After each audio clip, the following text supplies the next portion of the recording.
Pagi hari dimulai dengan langkah yang berat. Tubuh bergerak otomatis menuju halte, stasiun, atau motor yang terjebak di kemacetan, sambil pikiran sudah dipenuhi jam absen dan target hari ini. Banyak orang berangkat bukan dengan semangat, melainkan dengan sisa energi dari hari sebelumnya. Bekerja terasa seperti rutinitas yang harus dijalani agar roda hidup tidak berhenti, bukan lagi ruang untuk bertumbuh atau bernapas dengan lega. Tanggal gajian sering terasa seperti tamu singgah. Uang masuk ke rekening, lalu dalam hitungan hari, mengalir keluar untuk cicilan motor, kontrakan, pulsa, listrik, dan kebutuhan dapur yang terus naik pelan tapi pasti. Tidak ada rasa benar-benar memiliki. Yang tersisa hanyalah angka yang makin tipis sambil menunggu bulan berikutnya datang. Siklus ini berulang, tanpa banyak ruang untuk bernapas atau menyiapkan masa depan. Ada rasa lelah yang tidak selalu terlihat. Masa kerja bertambah, pengalaman menumpuk, tapi saldo tabungan tidak pernah memberi rasa aman yang tenang. Banyak orang mulai bertanya dalam hati, kenapa sudah bekerja bertahun-tahun, namun hidup masih terasa rapuh? Bukan karena kurang berusaha, melainkan karena hasil dari usaha itu tidak sebanding dengan energi dan waktu yang terus terkuras. Di luar, tekanan sosial terus berjalan. Lingkungan sering menilai kesuksesan dari motor baru, ponsel mahal, atau liburan yang dipamerkan. Padahal di balik itu, banyak orang sedang menahan napas menghadapi tagihan berikutnya. Ada kecemasan yang disimpan rapi, karena tidak semua orang bisa atau berani mengakui bahwa kondisi keuangannya sedang sesak dan penuh perhitungan. Fenomena stagnasi pendapatan semakin terasa nyata. Kenaikan gaji tahunan sering kalah cepat dibanding kenaikan harga beras, minyak goreng, biaya sekolah, dan kebutuhan dasar lainnya. Secara angka terlihat naik, tapi secara rasa hidup justru terasa lebih sempit. Banyak orang bekerja lebih keras dari tahun ke tahun, namun posisi finansialnya seperti berjalan di tempat. Di saat yang sama, tubuh tidak selamanya kuat. Tenaga fisik perlahan menurun, fokus tidak setajam dulu, sementara tidak ada jaminan posisi kerja akan aman selamanya. PHK, efisiensi, dan perubahan kebijakan bisa datang tanpa aba-aba. Kegelisahan ini sering hadir di malam hari, ketika pikiran mulai jujur pada diri sendiri tentang masa depan yang belum jelas. Dari sini muncul kesadaran awal yang penting, bekerja lebih keras secara fisik bukan lagi satu-satunya jawaban. Nilai diri di mata pasar perlu bergeser. Bukan soal jam kerja yang panjang, tapi tentang kemampuan apa yang kita bawa. Pertanyaan yang mulai muncul adalah, bagaimana cara keluar dari siklus lelah ini dengan cara yang lebih cerdas dan berkelanjutan? Di dunia kerja, ada logika sederhana yang sering terlewat. Seorang spesialis dibayar lebih mahal bukan karena ia bekerja lebih lama atau lebih capek, tapi karena masalah yang ia selesaikan lebih rumit dan tidak semua orang mampu melakukannya. Nilai seseorang tidak ditentukan oleh seberapa sibuk ia terlihat, melainkan oleh seberapa sulit perannya untuk digantikan. Banyak orang di Indonesia tumbuh dengan keyakinan bahwa loyalitas dan kerja keras akan otomatis berbuah kesejahteraan. Kenyataannya sering berbeda. Loyalitas tanpa peningkatan kemampuan kerap hanya dibalas dengan ucapan terima kasih dan tambahan tugas. Bukan karena perusahaan jahat, tapi karena pasar menghargai kontribusi yang berdampak, bukan sekadar kehadiran. Pasar kerja kini semakin padat oleh tenaga yang fungsinya mirip satu sama lain. Rajin, patuh, dan tepat waktu sudah dianggap standar minimum, bukan lagi keunggulan. Ketika ratusan orang bisa melakukan pekerjaan yang sama, nilai tawar individu menjadi sangat lemah. Dalam kondisi ini, yang mudah digantikan akan selalu berada di posisi paling rentan. Teknologi mempercepat proses ini tanpa banyak kompromi. Banyak pekerjaan administratif yang dulu dianggap aman, kini perlahan diambil alih sistem dan aplikasi. Input data, rekap laporan, hingga pengingat jadwal mulai dijalankan otomatis. Ini bukan ancaman personal, melainkan perubahan struktur kerja yang menuntut peran manusia naik ke level yang lebih bernilai. Dari sini terlihat pola yang jujur. Gaji besar adalah bayaran atas tingkat kesulitan yang sanggup ditangani. Semakin sedikit orang yang mampu menyelesaikan suatu masalah, semakin mahal harganya. Bukan karena orang tersebut istimewa, tapi karena kemampuannya langka dan dibutuhkan untuk menjaga kelangsungan bisnis. Cara pandang terhadap pekerjaan pun perlu bergeser.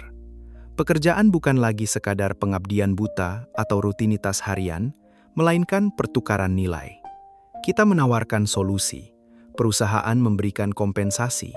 Ketika solusi yang kita bawa kecil dan mudah dicari, kompensasi pun akan mengikuti batas yang sama. Di titik ini, penting untuk mulai memetakan ulang posisi diri. Apakah keahlian yang dimiliki hari ini masih relevan 5 tahun ke depan, atau perlahan mulai usang tanpa disadari? Pertanyaan ini bukan untuk menakut-nakuti, melainkan untuk membuka ruang berpikir tentang langkah sadar yang bisa diambil sebelum pasar memaksa berubah. Di banyak bisnis Indonesia, dari warung yang mulai naik kelas hingga perusahaan besar, masalahnya sering bukan kekurangan data, melainkan kelebihan informasi yang tidak dimaknai. Angka penjualan, laporan stok, dan perilaku pelanggan menumpuk setiap hari. Tapi, tidak semuanya berubah menjadi keputusan yang menghasilkan keuntungan nyata. Kebingungan ini membuka ruang bagi mereka yang mampu membaca arah dari data sederhana. Kemampuan literasi data bukan tentang menjadi ahli statistik rumit atau jago rumus kompleks. Yang dibutuhkan justru kepekaan melihat pola dari hal sehari-hari. Kapan penjualan naik? Produk mana yang paling cepat habis? Jam berapa pelanggan paling ramai? Dan keputusan apa yang selama ini diambil tanpa dasar yang jelas? Dari pengamatan kecil inilah nilai besar mulai terbentuk. Di lingkungan kerja, perbedaannya sangat terasa. Seorang staf yang hanya menginput angka, menjalankan perintah. Sementara staf yang bisa menjelaskan arti di balik angka, membantu pengambilan keputusan. Ketika seseorang mampu menunjukkan tren daya beli pelanggan atau potensi kerugian dari kebiasaan lama, posisinya akan dipandang lebih strategis dan sulit digantikan. Kedepan, banyak keputusan bisnis tidak lagi mengandalkan intuisi semata. Perusahaan mulai sadar bahwa feeling tanpa data sering berujung mahal. Orang yang bisa menjelaskan kondisi lapangan dengan bukti konkret akan menjadi rujukan penting, terutama di tengah persaingan yang semakin ketat dan margin keuntungan yang menipis. Nilai sebenarnya muncul saat angka berhasil diterjemahkan menjadi tindakan. Data yang baik bukan untuk dipajang di laporan, melainkan untuk menentukan langkah berikutnya. Siapapun yang mampu menjembatani angka dengan solusi nyata akan dicari, karena kehadirannya membantu bisnis bertahan dan bertumbuh di situasi yang tidak menentu. Banyak orang merasa takut pada teknologi karena terlihat rumit dan asing. Padahal, ketakutan itu bisa diredam jika posisi kita bukan sebagai korban alat, melainkan pengendali. Data hanyalah alat bantu. Manusia tetap memegang peran utama dalam menafsirkan, memilih prioritas, dan mengambil keputusan yang berdampak langsung. Langkah awalnya sangat membumi. Mulailah memperhatikan detail di tempat kerja sekarang. Cari tahu dari mana uang perusahaan datang, di mana sering bocor, dan keputusan apa yang sebenarnya menentukan untung atau rugi. Dari kebiasaan berpikir ini, kemampuan analisis tumbuh pelan namun konsisten, dan nilainya akan terasa dalam jangka panjang. Di tengah dunia yang semakin dipenuhi layar dan sistem otomatis, kemampuan berinteraksi secara tulus dengan manusia justru menjadi semakin langka. Banyak proses bisa dipercepat teknologi, tapi kepercayaan tidak bisa diunduh atau diinstal. Orang tetap ingin merasa didengar, dipahami, dan dihargai sebelum menyerahkan pekerjaan, uang, atau tanggung jawab kepada orang lain. Banyak orang terjebak dalam pola komunikasi yang kaku dan serba transaksional. Bicara hanya soal harga, target, dan hasil, tanpa membangun kedekatan emosional yang sehat. Akibatnya, hubungan cepat terputus begitu kepentingan selesai. Padahal, peluang besar sering lahir dari relasi jangka panjang yang dibangun perlahan melalui sikap konsisten dan dapat dipercaya. Keahlian membangun kepercayaan bukan soal berbicara manis atau terlihat pintar. Ini tentang membuat orang lain merasa aman saat bekerja sama. Aman bahwa janji ditepati, aman bahwa kepentingannya tidak dimanfaatkan sepihak, dan aman bahwa komunikasi tetap terbuka saat masalah muncul. Rasa aman inilah yang membuat orang bersedia kembali dan merekomendasikan kita ke lingkaran yang lebih luas. Di Indonesia, banyak kesepakatan penting justru tidak lahir di ruang rapat formal. Ia muncul di meja makan sederhana, obrolan santai, atau percakapan tanpa tekanan. Di situ, sikap, etika, dan cara memperlakukan orang lain menjadi penilaian utama. Bukan hanya apa yang ditawarkan, tapi siapa diri kita saat tidak sedang menjual apapun. Negosiasi yang sehat bukan tentang memenangkan semua hal. Ia adalah seni mencari titik temu tanpa membuat pihak lain merasa dirugikan. Orang yang mampu menjaga harga diri semua pihak akan lebih sering diajak bekerja sama kembali. Dalam jangka panjang, reputasi seperti ini jauh lebih berharga daripada kemenangan sesaat yang meninggalkan rasa tidak enak. 5 tahun ke depan, kemampuan sosial semacam ini akan semakin sulit digantikan mesin. Robot bisa menghitung cepat, tapi tidak bisa merasakan keraguan, membaca suasana, atau memahami isyarat halus dalam percakapan manusia. Mereka yang memiliki kecerdasan sosial tinggi akan menjadi penghubung penting di dunia yang semakin dingin secara digital. Mengasah empati menjadi langkah awal yang nyata. Mendengarkan lebih banyak, memahami tekanan orang lain, lalu menawarkan solusi yang masuk akal dan manusiawi. Ketika solusi yang diberikan tidak hanya cerdas secara teknis, tapi juga menghargai perasaan, nilai diri kita akan meningkat dengan cara yang tidak mudah disaingi. Perilaku belanja dan bekerja masyarakat Indonesia berubah lebih cepat dari yang banyak orang sadari. Warung, toko, dan jasa yang dulu mengandalkan lalu lintas fisik, kini bersaing dengan sistem digital yang berjalan tanpa henti. Perubahan ini bukan sekadar soal pindah platform, tapi tentang cara baru uang bergerak, keputusan dibuat, dan pelanggan memilih dengan lebih cepat dan rasional. Skill yang dibutuhkan di situasi ini bukan hanya kemampuan menggunakan aplikasi atau media sosial. Yang lebih bernilai adalah pemahaman tentang bagaimana sebuah sistem digital bekerja secara utuh. Dari alur pemasaran, pemesanan, pembayaran, hingga pelayanan purna jual. Orang yang paham alur ini bisa membantu bisnis menghasilkan uang secara konsisten, bukan sekadar terlihat aktif di dunia maya. Banyak peluang justru muncul bagi mereka yang mampu menjembatani kebutuhan tradisional dengan teknologi yang relevan.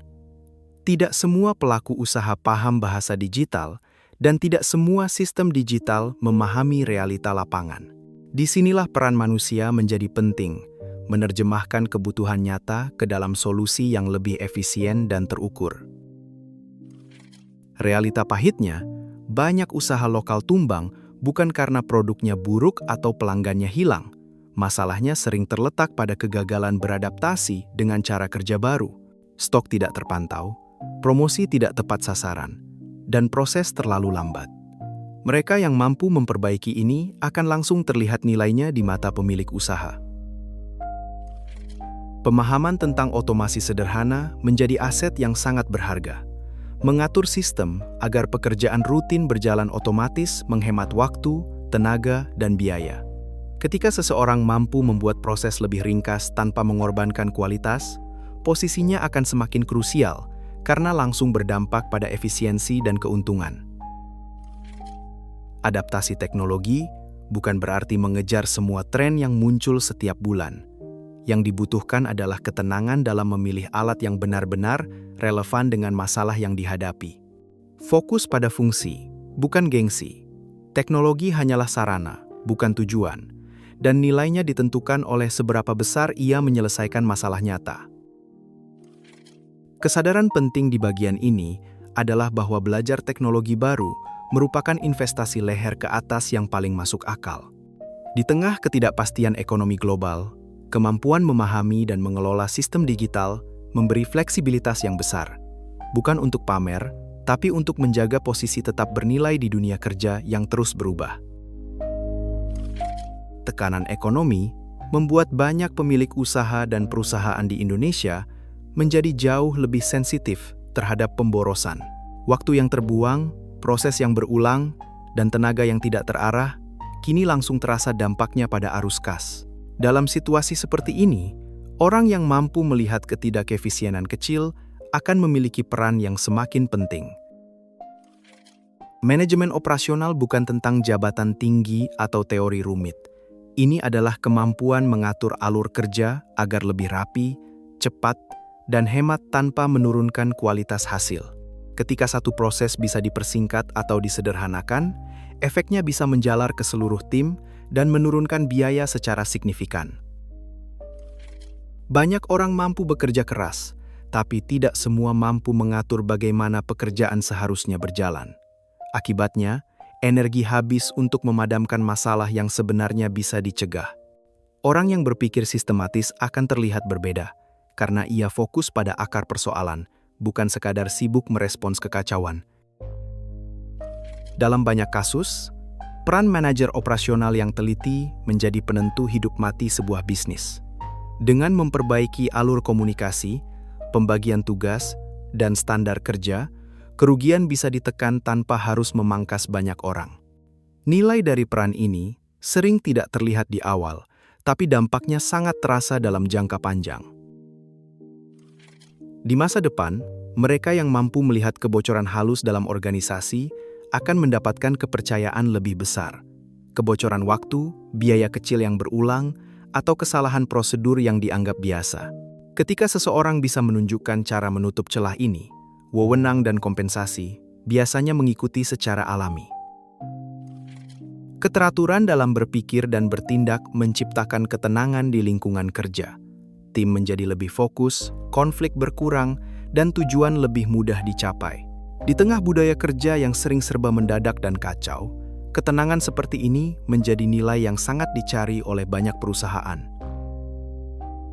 Semua ini bisa dimulai dari kebiasaan sederhana. Membiasakan diri bekerja dengan standar yang jelas, mencatat proses, dan mengevaluasi hasil secara berkala. Langkah kecil ini membentuk pola pikir efisiensi yang akan terus terbawa dan meningkatkan nilai diri dimanapun kita bekerja. Perubahan tidak harus dimulai dengan langkah ekstrem. Menambah skill baru bukan berarti langsung meninggalkan pekerjaan yang sekarang atau mengambil risiko besar tanpa perhitungan. Justru yang paling masuk akal adalah membangun fondasi pelan-pelan, sambil tetap menjaga pemasukan utama. Pendekatan ini memberi ruang bernapas, sekaligus mengurangi tekanan mental yang sering membuat orang salah ambil keputusan. Dalam proses bertumbuh, manajemen emosi menjadi sama pentingnya dengan kemampuan teknis. Banyak orang tergelincir karena tergoda janji kaya instan yang terdengar manis di permukaan. Tanpa kewarasan, keinginan memperbaiki hidup justru bisa berubah menjadi sumber kerugian baru. Emosi yang tenang membantu kita memilah mana peluang nyata dan mana sekadar ilusi sesaat. Meningkatkan income sejatinya adalah maraton panjang, bukan lomba lari cepat. Akan ada hari-hari di mana tubuh lelah setelah pulang kerja, tapi pikiran tetap perlu dilatih untuk belajar. Ketekunan kecil yang dilakukan konsisten jauh lebih berpengaruh dibanding ledakan semangat yang hanya bertahan sebentar, lalu padam tanpa hasil.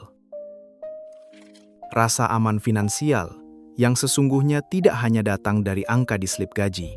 Ia tumbuh dari keyakinan bahwa kita memiliki nilai di dalam kepala yang bisa dibawa kemanapun. Skill yang relevan memberi rasa percaya diri bahwa jika satu pintu tertutup, masih ada pintu lain yang bisa dibuka dengan kemampuan yang sama. Langkah praktis bisa dimulai dari hal sederhana. Sisihkan 1 jam setiap hari untuk mendalami satu bidang yang paling dekat dengan minat dan kebutuhan pasar. Tidak perlu semuanya sekaligus. Fokus kecil yang dilakukan rutin akan membentuk keahlian yang solid, tanpa harus mengorbankan keseimbangan hidup yang sudah ada. Di tengah ambisi untuk bertumbuh, penting untuk tetap membumi, menjaga hubungan baik dengan keluarga, pasangan, dan orang terdekat memberi jangkar emosional yang kuat. Keberhasilan finansial tanpa kedamaian batin sering berujung hampa. Keseimbangan ini menjaga arah agar perjalanan tidak kehilangan makna. Masa depan memang tidak pernah sepenuhnya pasti, tapi ia tidak harus ditakuti. Dengan sikap belajar yang konsisten, pilihan yang waras, dan langkah yang terukur, setiap usaha untuk meningkatkan nilai diri akan menemukan jalannya. Optimisme yang logis bukan mimpi kosong, melainkan hasil dari keputusan sadar yang diulang hari demi hari. Jika pembahasan ini terasa dekat dengan realita hidupmu, mungkin ini saat yang tepat untuk mulai berpikir lebih sadar tentang arah income ke depan.